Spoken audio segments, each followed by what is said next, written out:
yes, that's the act that you do focus on the task in hand.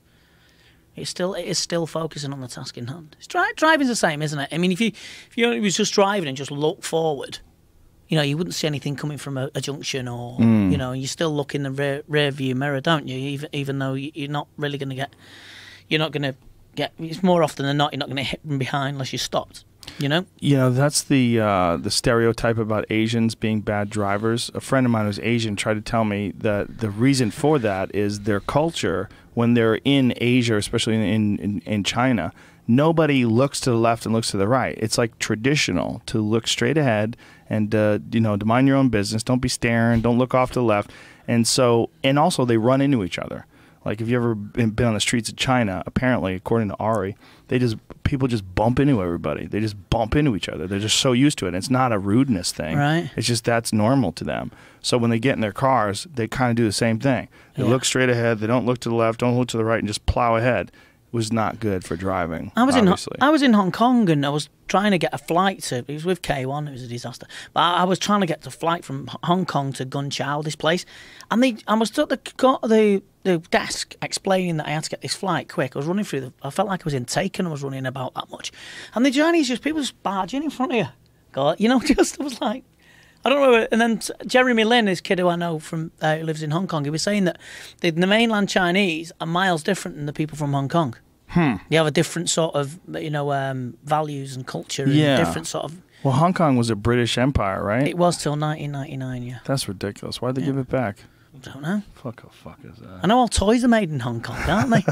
I don't know. Are they? Great. Yeah. Well, it used to be. That's when I was another a kid. funny thing that English people do. They'll say something and you ask a question. He's doing great, isn't he? Right? The Welsh do it. It's Welsh. Yeah. Is it a Welsh thing? Yeah, the Welsh do that. I noticed you used to do that a lot. Well, you still do in commentary. You'll say something very complimentary and then you say, "Isn't he?" Yeah. You see, isn't he? And let's just get in an agreement. Yeah. Unless it's with Julie Kitchen, who I commentate with a lot, or Gavin Sterrett, who I commentate with on Yokkao. I'm asking them. It's probably because I need reassurance, because I'm insecure. It's an insecure thing. It's a blanket that I need. Well, that's again going back to what we were talking about, like language defining things. It's like you're defining the fact that even though you are observing things, you are you're being conversational about it, and you're not being you're not like the authoritarian. Yeah. You're not like the authority of all information that's being passed here. You're saying you're looking for a consensus. Yeah, of course. It's like when you commentate, and I know you know commentary is you've got to be colourful with your language. You've got to engage the audience to drag them into something just in a fight. Right. You've got to. Well, I'm a bit more spectacular anyway, because I'm a bit hyper, aren't I? A bit sort of, a bit squeaky. But I sound like Beaker off. I sound like Beaker off the Muppets. But it's like you have to drag the audience in, right? And I think it's Chevello's great at that. Chevello's great at it, yeah. He's got a fantastic, like a whole litany of phrases that he loves to use. And he makes you jump. Yeah. See, it makes you jump as well. So, and he'll say stuff that's on his mind, like swearing and. Yeah, for people to know, we're talking about my friend Michael Chevello, who does commentary for Access TV. He does Lion Fight, which is the premier organization in the United States, at least for Muay Thai. And in the rest of the world, it's Yokkao. Yokkao, yeah. That's October the 6th. Liam Harrison fights Fabio Pinca. Ooh. So that is the Conor McGregor and the Diaz for us. Yeah, it's to me stunning that Muay Thai isn't more popular worldwide, but boxing is. Muay Thai is so much more exciting than boxing.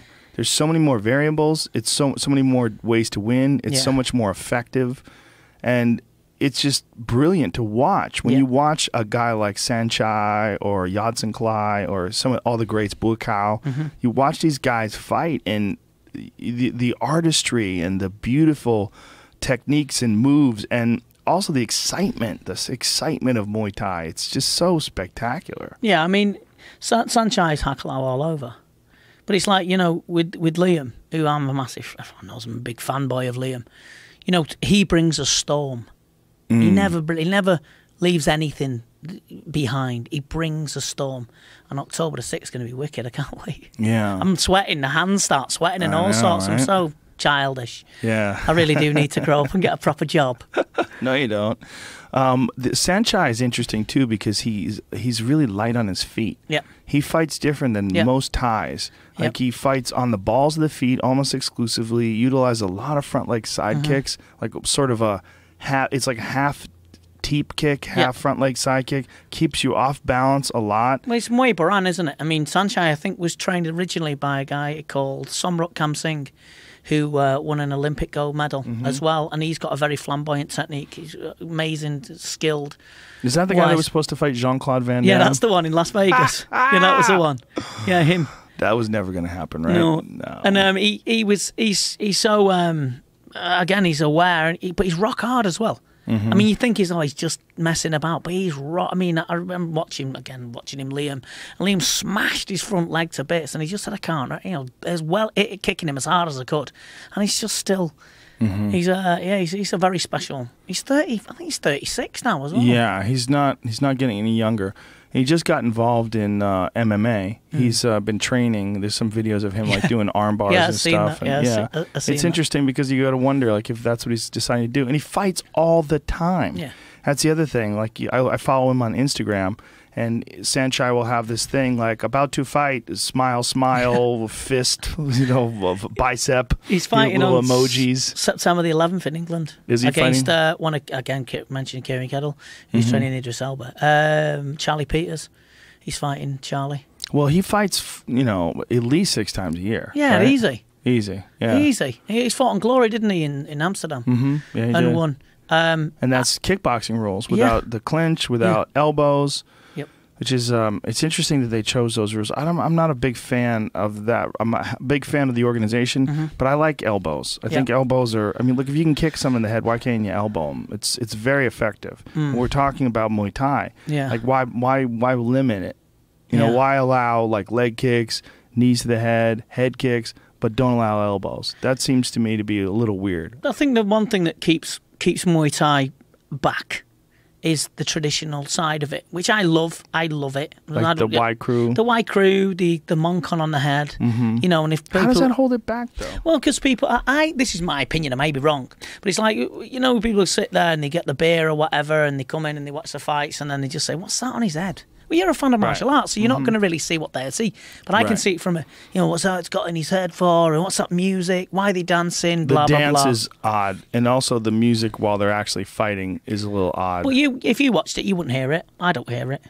Yeah. I don't listen, and if you listen for it, you obviously hear it because that's your focus. Yeah. But I love it, and there's some great fighters coming through in England and everywhere else, and great things happening with the World Thai Boxing Council, World Thai Boxing Association that Brian Dobler's involved in. Loads of stuff coming through, which is good. Yokkao and and like you said, Lion Fight. Iman Barlow is one of my friends. She's fighting on Lion Fight. She's amazing. She's fighting, so Chivella will love her. Yeah, I'm just happy that Lion Fight exists because it seems like there's so few organizations that are showing high-level Muay Thai in the United States. I mean, if it wasn't for Mark Cuban's Access TV, it's like there's not any other options. Yeah, there's some good fighters. Gaston Bolanos, very good. I like him. He's great. He's only had a few fights. He's rock hard, and I think he's 6-1. He lost one fight, and it was a very highly disputed decision loss against the Thai. Yeah. But I thought he won that fight. Well, it's difficult. I've watched it once, and it's close. I'd have to watch it again to really sort of analyse it. But I like his style. I like he comes for his fight, and he's only had a few fights. Yeah. I think hopefully he'll fight in England soon enough. Yeah, and of course Kevin Ross, who you said before, great guy, very fun guy to watch too. Yeah. He's highly skilled, and Zoila Frausto is fighting in Glory. And Kevin Ross is also fighting in Bellator kickboxing too, right? Yeah. But I've seen his last one, and he's still a little bit Muay Thai. It's very difficult to fight that style, but obviously he's with a good gym, so they'll transition that. Isn't it funny that to most people that it looks like the same thing? They're looking at it like, what's the difference? Yeah. But the clinch is a big factor, and the elbows are a big factor. Yeah, the stance as well, the pace, the stance. Giorgio Petrosian fights Muay Thai style, but he adapted to the rules very well because of his boxing skill. What is Giorgio up to now? He's fighting soon in Bellator. I don't know where. Because he had that one devastating loss to Andy Risty. Andy Risty, yeah. He's amazing, Petrosian, up close. I've never seen anybody like that. Just slips shots and just lands, and when he lands with his counters, they're not soft. Right. They're like whack. And, you're in a position where you can't hit him and he can hit you. He's just poetry in motion. He's absolutely superb. He's interesting, too, because he's not like some physical specimen or anything like that. It's just an average guy, but just a very intelligent approach to fighting. Hakalau. Yeah, Hakalau. His eyesight. I mean, this Hakalau. No, but his eyesight is because he's so focused on what he does. And even if you watch his training, everything is specific. He's a southpaw as well, which... you can limit the shots of what you can hit a southpaw with, or a southpaw can hit you with, and he's just got that down to a fine art, and so's Vasil. They've got that to a fine art, that the counters that you're going to throw, they've seen it lots and lots of times, whereas if you haven't sparred with lots of southpaws and spent time with them, then it is difficult for you to adjust to that, That's why Cubans have so many southpaws, because of the style's difficult to contend with sometimes. Yeah, it is funny that more people don't do it. They don't compete as a southpaw. And there's a lot of teachers that are starting to teach, like Emmanuel Stewart was doing that towards his end days, was teaching guys to fight with their strong hand forward. So he's taking right-handers and having them fight southpaw. Yeah. Well, Cotto's a left-handed orthodox. De La Hoya's a left-handed orthodox. Yeah, De La Hoya's left-handed, but he would fight in an orthodox stance, so he'd have his left arm, which is his dominant hand forward. Andre Ward. Yeah. He's left-handed. Yeah. But I don't know whether Vasil Lomachenko's right-handed or not. It's interesting, isn't it, to make that decision to use your dominant hand as your front hand when everybody else uses it as the power hand, the backhand. Yeah, but it's I mean, I don't know, it feels a bit... But then again, it would feel weird if you don't do it. It's just like anything, it's practice. Everything feels weird. Remember the first time you tried to throw a left hook? You're like, what? Yeah, how do you I'm get a southpaw anyway. this? I'm left-handed anyway. So. Oh, are you? Okay. Yeah, so it's always been a right hook first and that. Yeah, but I remember first time throwing a hook, thinking like, what a bizarre way to generate power. And now it's a second nature. Now it just feels like you just, your body just moves that way. Yeah, you just let it go. I think John Wayne Parr's left-handed. Is he? Because you watch whenever he does, he's like his left kick. But he trained with Saenchai Noi for many years. And Saenchai Noi is all left kick, but Saenchai Noi is a southpaw. But John Wayne Parr's got a great left kick.